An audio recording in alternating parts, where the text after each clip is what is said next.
Você sabe por que o núcleo da Terra não precisa andar de Uber? Porque ele já vive no centro. Nossa, que bosta! Fala pessoal, tudo bem? Eu sou o professor Luciano Kenji e você está no Cinegel. Você gosta de adaptações literárias feitas para o cinema? Você gosta de ficção científica?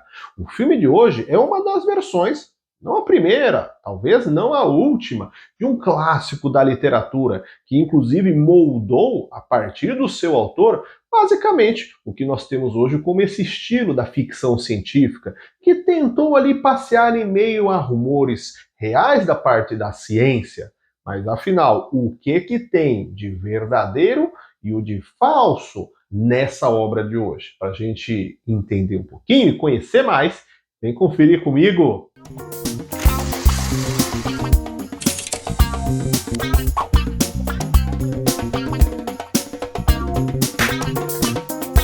Viagem ao Centro da Terra. Journey to the Center of the Earth. Filme de 2008, dirigido por Alec Brevig, protagonizado por Brendan Fraser, Anita Breen e Josh Hutcherson. O filme é baseado na obra homônima de Júlio Verne, que na verdade é parte do enredo deste filme, que conta a história do professor Trevor, que vive ainda o luto do sumiço de seu irmão Max, um pesquisador apaixonado pela obra Viagem ao Centro da Terra de Júlio Verne e está desaparecido há 10 anos. O que, pelo tempo, já se chegou a um consenso de aceitar que o mesmo esteja morto agora. Um dia, Trevor recebe a visita de sua cunhada, a esposa de Max, que está indo para o Canadá e deixará o seu filho, Sean, com o tio. Em meio a muitas trapalhadas de início, já que este é um combinado antigo e tinha sido totalmente esquecido por ele, e a recepção do jovem sendo feita em meio a um clima de um acolhimento montado às pressas, Trevor recebe uma caixa com coisas antigas do irmão, fechadas em um embalamento. Ao olhar o que tem lá dentro, ele encontra a versão do livro de Júlio Verne, que seu irmão possuía, e começa a observar que este estava com várias anotações em seu interior. Como um bom curioso estudioso sobre vulcões e também para o roteiro do filme conseguir criar o cenário perfeito para seguirmos adiante, Trevor leva o sobrinho para o seu laboratório de pesquisas no colégio, pois lhe chamou a atenção algumas das anotações de seu irmão no livro, na qual se indicava anomalias de sinais de atividade vulcânica em 3 pontos do globo ao mesmo tempo: Havaí, Bolívia e Mongólia. Só que estes mesmos pontos, ele já tinha avistado uma anomalia semelhante de sinais nos registros feitos pelos equipamentos de monitoria sísmica do colégio. Ao chegar lá, para sua total surpresa, os números indicados simultaneamente nos equipamentos são os mesmos ou muito próximos das anotações feitas por seu irmão no livro. Com detalhe que há um quarto ponto de anomalia registrada no monitoramento: na Islândia, local onde no livro de Júlio Verne se localiza a boca de um vulcão, que seria a porta de entrada para uma longa descida até se chegar ao centro da Terra. O plano a princípio seria deixar o seu sobrinho com a cunhada, mas com a insistência do garoto, lá vão os dois voando direto para a Islândia, onde vão atrás de um instituto de pesquisas que também consta anotado no livro de Max, onde lá eles encontram a filha do homem, cujo nome está escrito: Hannah, uma mulher que trabalha como guia turística na região e aceita levar os dois até o ponto onde os registros indicam movimentação diferente dentro do cenário habitual. Entender o interior da Terra como foi descrito por Júlio Verne, com certeza estava muito fora do radar de qualquer um na época do lançamento do livro. E por isso ele é tão reverenciado, pois parte de uma imaginação de um interior da Terra que não se fazia ideia do funcionamento na época. Mas se por um lado alguns detalhes de Júlio Verne não são reais, por outro, podemos comparar com um cientista que, assim como ele, não tinha na sua época de vivência tecnologias suficientes para visualizar e entender certas características. Mas aqui no caso do alemão Alfred Wegener, as derivações foram bem mais curiosas e importantes para as ciências, especialmente para a geografia. Wegener era um pesquisador na área do paleoclima, ou seja, estudava como eram os climas em tempos bem antigos, e para fazer isso, ele estudava os fósseis para constatar os seus dados. A partir da análise destes, e que se dão a partir dos estudos sobre paleoclima, Wegener, portanto, tinha nestes materiais a base de suas pesquisas. Mas nos anos 1910, seu trabalho começa a ganhar um rumo curioso por conta de uma intrigante observação. Wegener constata, ao consultar livros escritos em áreas distintas do globo, que há registros de fósseis de espécies animais e vegetais iguais em continentes separados pelos oceanos. Para completar o seu faro investigativo, ao observar o mapa mundi, Wegener enxerga a África e a América do Sul como duas peças de quebra-cabeça, onde elas se encaixam.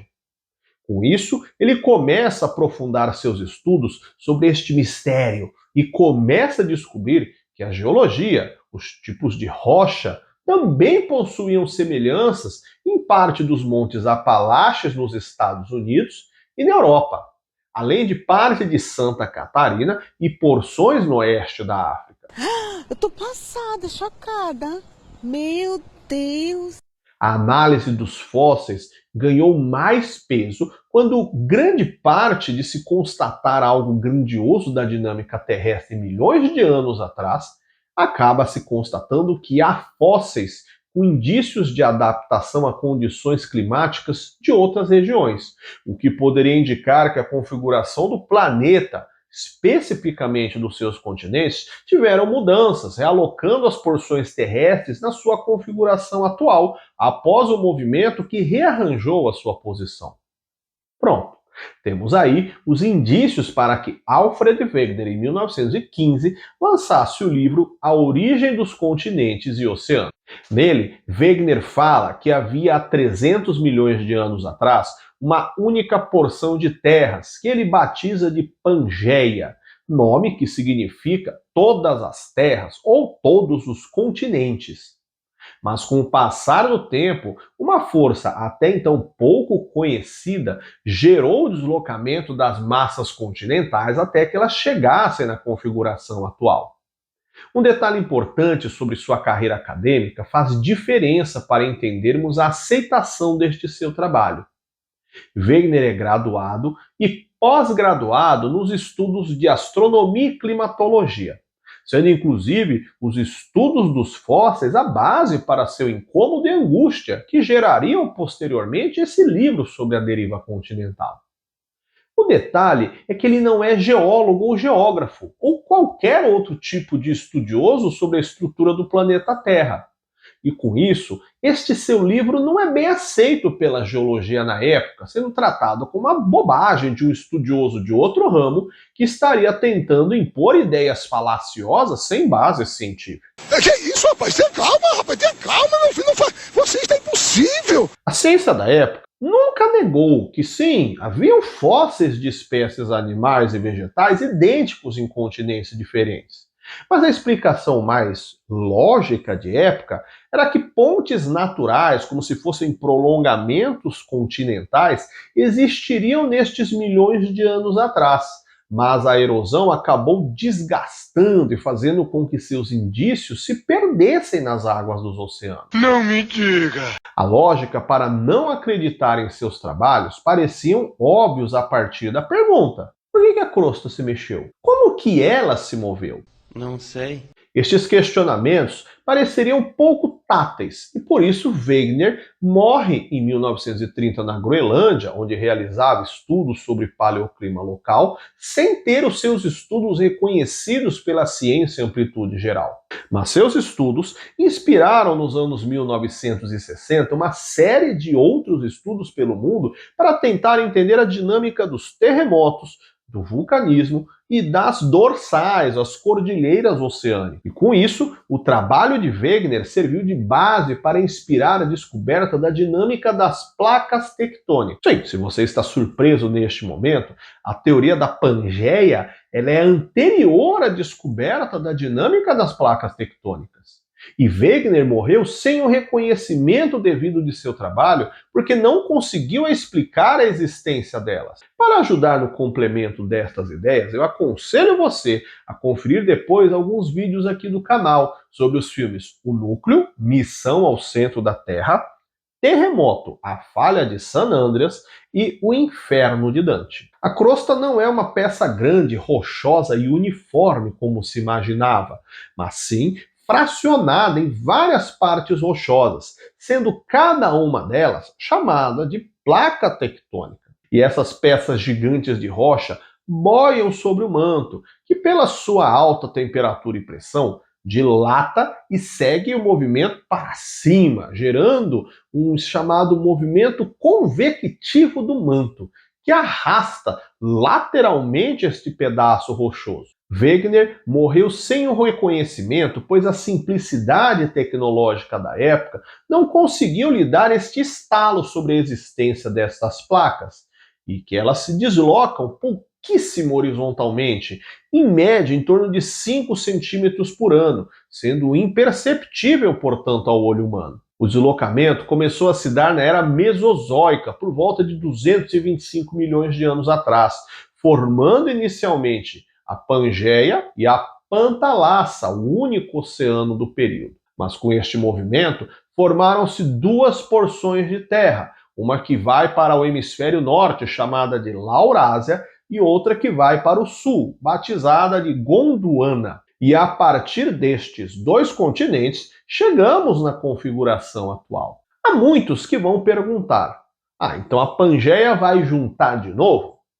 Bom, pode acontecer, mas isso é muito vagaroso. E a tempo humano não há nada de perspectiva de que algum de nós poderá ver isso acontecer. O mais simples é você observar locais onde a falha tectônica está bem visível e mudando a configuração continental, como a falha de San Andreas nos Estados Unidos e o Rift Valley no leste da África, que está se separando. E a região chamada de Chifre da África, essa porção a leste, está, a partir deste momento, então, iniciado um processo para se tornar uma ilha. E aí, você conhecia essa versão da obra do Júlio Verne? Você sabia dessa questão da dinâmica da Terra, da deriva e principalmente a história por trás desse contexto? Deixe seu comentário aqui embaixo. Se você gostou, dá o seu joinha, compartilha com os amigos e a gente se vê no nosso próximo vídeo. Até mais, tchau, tchau!